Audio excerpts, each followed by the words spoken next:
Hi, folks. How is everybody doing? News coming out of Capitol Hill that the United States of America is considering sanctions against some ANC leaders. And what has happened in the past few hours today is that the House Foreign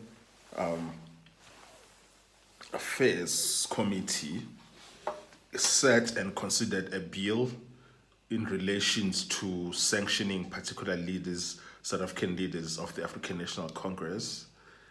And it has passed committee by 34 to 16. That is the U.S. House Foreign Affairs Committee.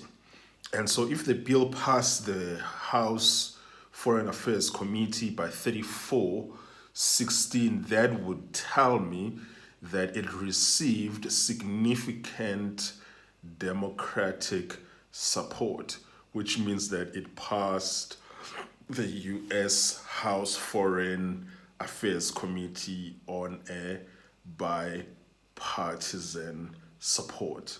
And so now the bill has to go to the full House, where it has to be considered, which I expect that it can pass the House on purely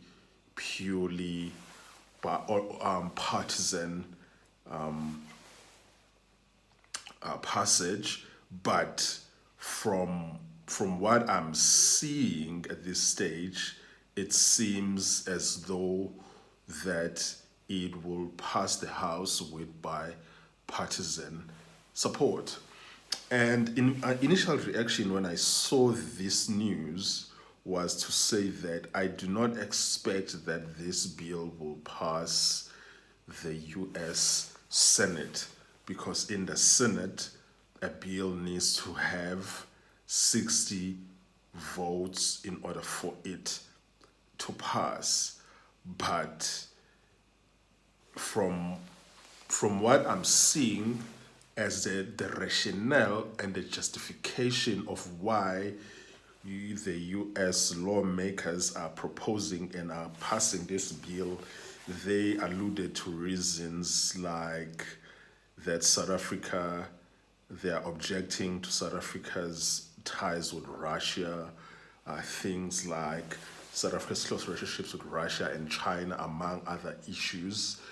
And also it accuses South Africa of backing the Palestinian militant group Hamas, which is obviously false, but they're accusing them of that.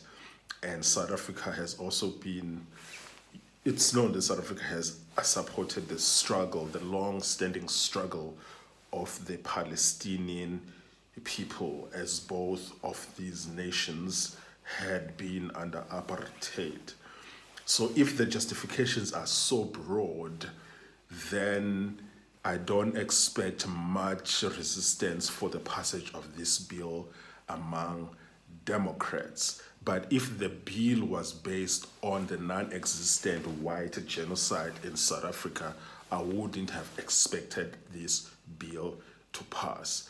But based on the broad reasons, even if these reasons are purely pretext, then the bill will pass.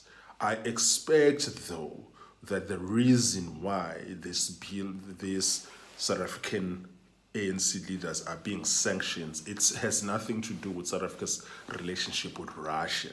Because if that was the case, they would have already sanctioned China as well. They would have already sanctioned India as well. But they have not sanctioned a plethora of other nations who support Russia and who are selling weapons to Russia in this conflict with Ukraine, and who are buying Russian oil, who did not stand behind the U.S. in its proxy war against Russia, but the U.S. has not sanctioned any of them. The real issue here is the issue of the fact that South Africa took Israel to the ICJ.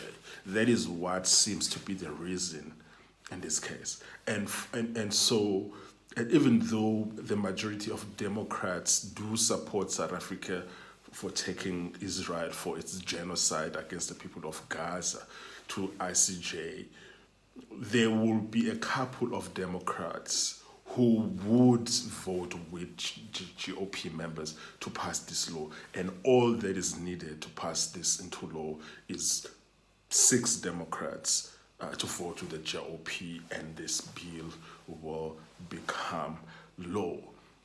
So, as I had said in the past with regards to South African issues, the issues between South Africa and the United States of America, I did say that at that time, a couple of months ago, was for negotiation and lobbying and trying to talk to the people in Capitol Hill, lobbying lawmakers, lobbying the Trump administration.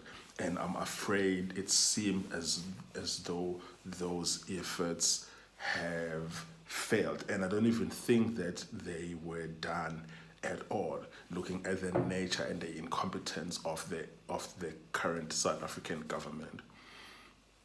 And I expect that a whole lot of ANC leaders will be sanctioned, which will include President Cyril Ramaphosa, Deputy President Paul Mashatile, and the other top 6 ANC leaders.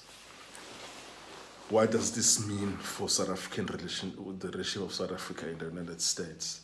I do not expect that this is going to change much in terms of the relationship between South Africa and the United States, because the white people who are busy whispering to the Trump administration have serious investments that are in South Africa that they do not want those investments to be affected by anything that is directed towards South Africa.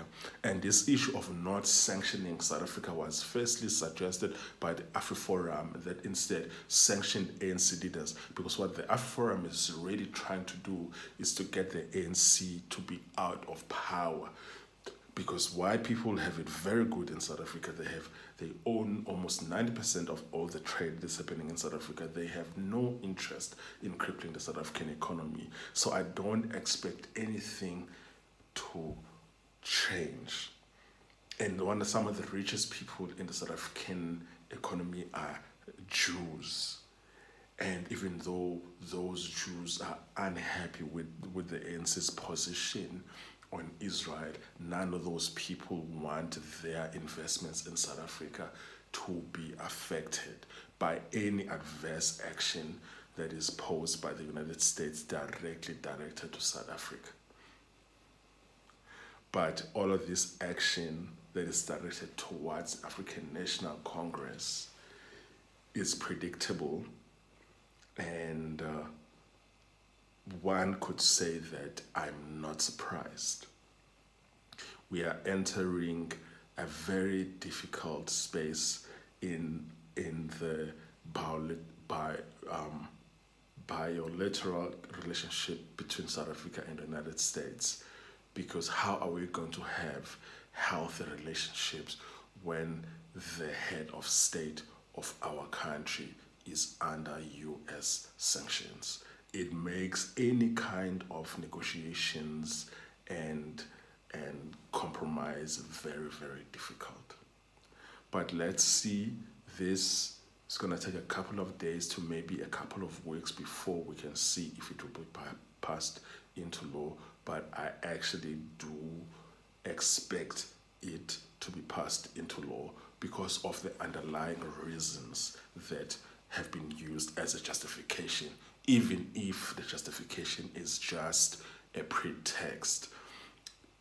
The United States of America is known for all kinds of bait and switch positions when it comes to international relations in order to get the outcomes that they want. So this would not be surprising if this is also a pretext, being just about the fact that they are punishing South Africa for taking Israel to ICJ, which was well deserved. We will see what happens. Stay tuned. I will cover the story as it develops. Cheers, folks.